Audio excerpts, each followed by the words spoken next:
दंडवत गोविंद गुरु बंदो अभिजन सोए। पहले भये प्रणाम तिन नमो जो आगे होए।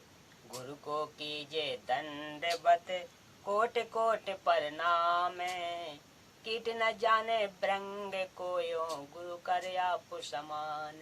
सत्साय हाँ तो श्रोता बंधु, आज का प्रसंग सत्संग सुनने से जीवन सुधर जाता है। अभी मजा आएगा ना भिड़ो। सुनिए बड़े गौर से।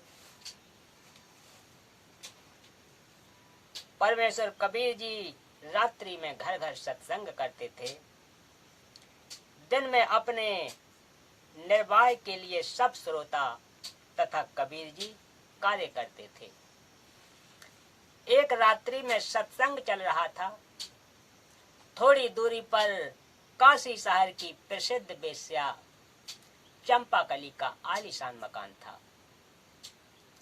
उस रात्रि में वेश्या को ग्राहकों का टोटा था, जिस कारण से इंतजार में जाग रही थी। उसको कबीर परमात्मा जी के मुख कमल से प्रिय अमृतवाणी सुनाई दी। सत्संग में बताया गया कि मानव स्त्री पुरुष का जीवन बड़े पुण्यों से प्राप्त होता है। जो स्त्री पुरुष भक्ति नहीं करते, दान सेवा नहीं करते, वे परमात्मा के चोर हैं। गीता अध्याय 3 श्लोक 12 में भी कहा है कि जो व्यक्ति परमात्मा से प्राप्त धन का कुछ अंश दान धर्म में लगाए बिना स्वयं ही पेट भरता रहता है, वह तो परमात्मा का चोर ही है। जो मानव चोरी डकैती ठगी वेश्यागमन करते हैं, वे महा अपराधी हैं। जो स्त्रियां वेश्या का धंधा करती हैं, वे भी महा अपराधी हैं। परमात्मा के दरबार में उनको कठिन दंड दिया जाएगा। मानव जीवन शुभ कर्म करने तथा भक्ति करने के लिए प्राप्त होता है। कबीर चोरी जारी वेश्यावृत्ति कबहु न करियो कोय। पुण्य पाई नर देही ओछी ठौर न खोय। मानव शरीर प्राप्त प्राणी को चाहिए कि सर्वप्रथम पूर्ण गुरु की शरण में जाकर दीक्षा प्राप्त करे, फिर आजीवन गुरु जी की मर्यादा में रहकर साधना तथा सेवा दान धर्म करता रहे। अपना दैनिक कार्य भी करे, परंतु सर्व बुराई त्याग दे, उसका कल्याण अवश्य होता है। आध्यात्म ज्ञान के अभाव से मानव स्त्री पुरुष केवल धन उपार्जन को अपना मुख्य लक्ष्य बनाकर जीवन सफर को तय करता है। यदि आपके पास अरब खरब तक धन संपत्ति है, तो आपने पूरे जीवन में अटपट छल कपट करके संग्रह की है। अचानक मृत्यु हो जाती है, सारे जीवन का जोड़ा धन तो यहीं रह गया, साथ तो शरीर भी नहीं गया। साथ गए तो वे पाप जो पूरे जीवन में माया के संग्रह में हुए थे। काया तेरी है नहीं, माया कहाँ से होए। गुरु चरणों में ध्यान रखो, इन दोनों को खोए।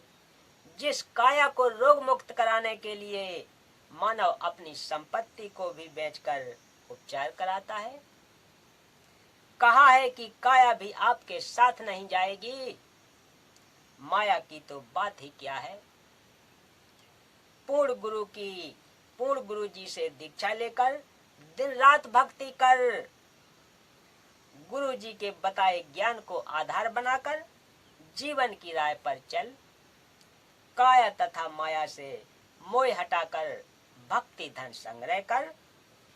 कबीर सब जग निर्धना, धन बनता ना कोय।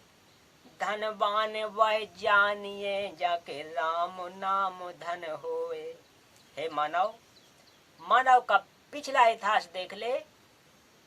सर्व सोने की लंका थी, रावण से रणधीरम, एक पलक में राज नष्ट हुआ, जम के पड़े जंजीरम। श्रीलंका के राजा रावण के पास इतना धन था कि उसने सोने के महल बनवा रखे थे। जब विनाश हुआ तो एक रत्ती 1 ग्राम सोना भी रावण साथ नहीं ले जा सका। गरीब भक्ति बिना क्या होते हैं, भ्रम रहा संसार, रति कंचन पाया नहीं, रावण चलती बार। संत गरीबदास जी ने भी इसी बात का समर्थन किया है कि भक्ति बिना जीव को कोई लाभ नहीं होता। माया जोड़ने के लिए आजीवन भटकता रहता है। श्रीलंका के राजा रावण के पास अनंत धन, स्वर्ण आदि था, परंतु संसार त्याग कर जाते समय 1 ग्राम स्वर्ण भी साथ नहीं ले जा सका। सत्य भक्ति सत्य पुरुष की न करने से यमदूतों के द्वारा हथकड़ी बांधकर ऊपर यमराज के पास ले जाया गया, नरक में डाला गया। इसलिए हे मानव, अशुभ कर्मों से डर, सत्य भक्ति गुरु धारण करके कर। शंका समाधान करते हुए परमेश्वर कबीर जी ने सत्संग में बताया कि आध्यात्मिक ज्ञान के न होने के कारण अच्छे व्यक्तियों से भी पाप हुए हैं। जब उन्होंने सत्संग सुना तो सर्व अपराध त्याग कर भक्ति करके अपना कल्याण करवाया। परमात्मा कबीर जी ने बताया, मेरे पास साधना के वे यथार्थ मंत्र हैं जो सर्व पापों को नष्ट कर देते हैं, पुण्य बच जाते हैं। जैसे वर्तमान में वैज्ञानिकों ने ऐसी औषधि खोजी है जो खेती में डालने से घास व खरपतवार को नष्ट कर देती है, फसल सुरक्षित रहती है। ये मंत्र मैं अपने लोक से लेकर आया हूँ। सोहम शब्द हम जग में लाए, सार शब्द हम गुप्त छिपाए। सर्ग वेद मंडल 9 सूक्त 95 2 में भी प्रमाण है कि परमात्मा प्रत्यक्ष प्रकट होकर अपनी अमृत वाणी द्वारा मुक्ति के सत्य मार्ग की प्रेरणा करता है। वह परमात्मा सब देवों का देव यानी सर्व का मालिक, भक्ति के गुप्त नामों का आविष्कार करता है। यदि कोई महापापी भी है, सत्य साधना करने लग जाता है और भविष्य में कोई पाप नहीं करता है तो उसके सर्व पाप समाप्त हो जाते हैं। भक्ति करके अपना कल्याण करवा सकता है। उपरोक्त वचन सुनकर वह बहन वेश्या जैसे गहरी नींद से जागी हो, कांपने लग गई, घर में ताला लगाकर सत्संग स्थल पर गई, पीछे ही महिलाओं की ओर बैठ गई।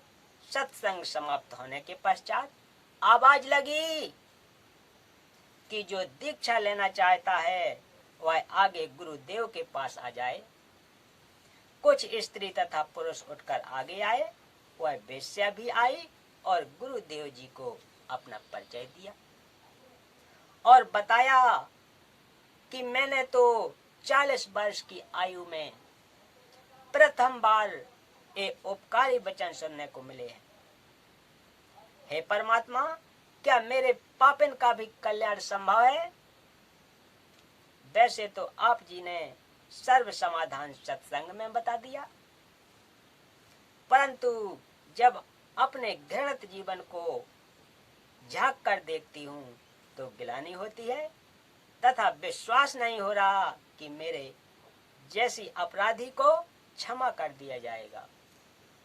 परमेश्वर कबीर जी ने कहा है, कबीर जब ही सत्य नाम हृदय धरा, भयो पाप को नाश, जैसे चिनंगी अग्नि की पड़े पुराने घास। जैसे करोड़ टन सूखे घास का ढेर लगा हो, यदि उसमें एक तीली माचिस की जलाकर डाल दी जाए तो घास को राख बना देती है। फिर हवा चलेगी तो उस राख को भी उड़ा कर ले जाएगी। काम तमाम हुआ। इसी प्रकार करोड़ों जन्मों के पाप क्यों ना हो, मेरे सच्चे मंत्र का जाप उसे जलाकर राख कर देगा। भविष्य में कोई गलती ना करना, कल्याण हो जाएगा। बोलिए सत्य गुरुदेव की जय। उस बहन ने पाप का कार्य, वेश्या का धंधा त्याग दिया। परमेश्वर कबीर जी से दीक्षा लेकर मर्यादा का पालन करते हुए आजीवन साधना करके चंपाकली ने मोक्ष प्राप्त किया। बोलो सत्य गुरुदेव की जय। बंदी छोड़ सतगुरु रामपाल जी महाराज।